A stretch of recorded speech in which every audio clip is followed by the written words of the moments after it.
It only takes us back to the essence that's been touched on very briefly during this conversation today, is competitive playing and playing merely for enjoyment.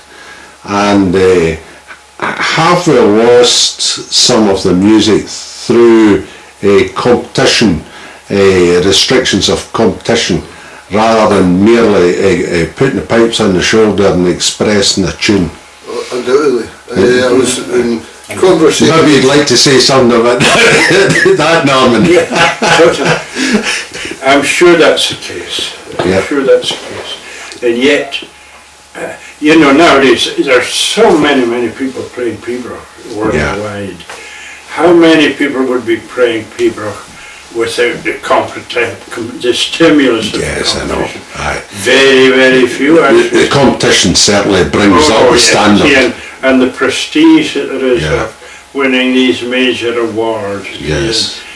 That certainly colours it. Of course, if you didn't have that, the whole thing would be much purer. Mm-hmm.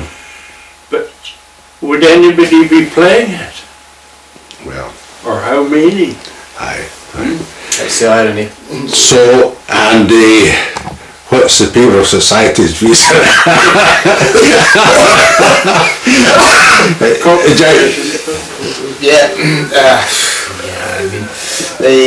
I think competition's with us. As I say, it's the irony. I think if you said when did Pibroch start to become more formalised and perhaps less spontaneous, you would say it was the start of the first competitions, way back in 1781. Yes.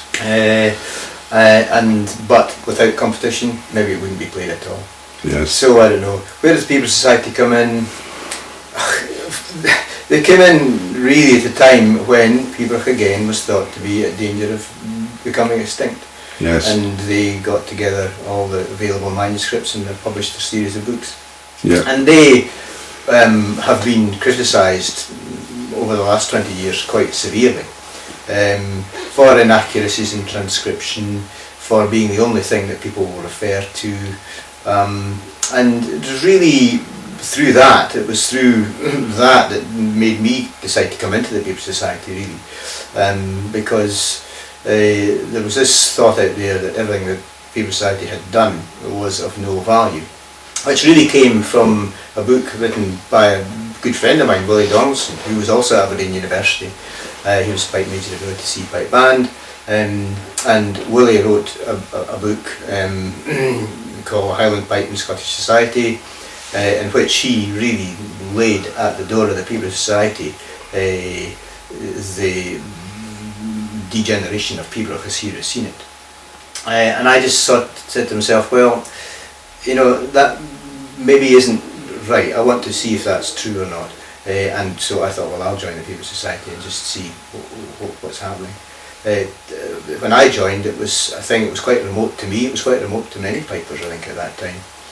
But I'd like to think that it's becoming less remote, more accessible, and that it's doing something now maybe to publicise Pibroch in a more open way. And I think I'm pretty certain that that's actually what's happening. There's a much greater openness about Pibroch and how it should be interpreted now than there was. We're fortunate now to have 550 members, whereas when I came in it was probably about 200. And of course it started off life just as a little gentleman's club. Yes. And its whole ethos was changed greatly. We've made, all the original sources are now available, the manuscript sources are now available. And they do often contain musical nuances that aren't contained in the Pibroch Society scores. Yes. And I think I would love it if people were able to try and go back to these, and they can do it, but competition certifies what judges know, affects what players will play, and that process doesn't really seem to be happening. I think the days of if a piper starts the tune playing down to low G, for example, the bells of Bertie, to, bro, and if the judge wasn't taught that, he would have put them out. That these days have passed now.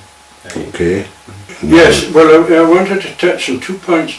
The one is the Jack's mention of the criticism that was made against the early luminaries of the Pibroch Society who produced these books, and particularly by Donaldson, whom you've mentioned.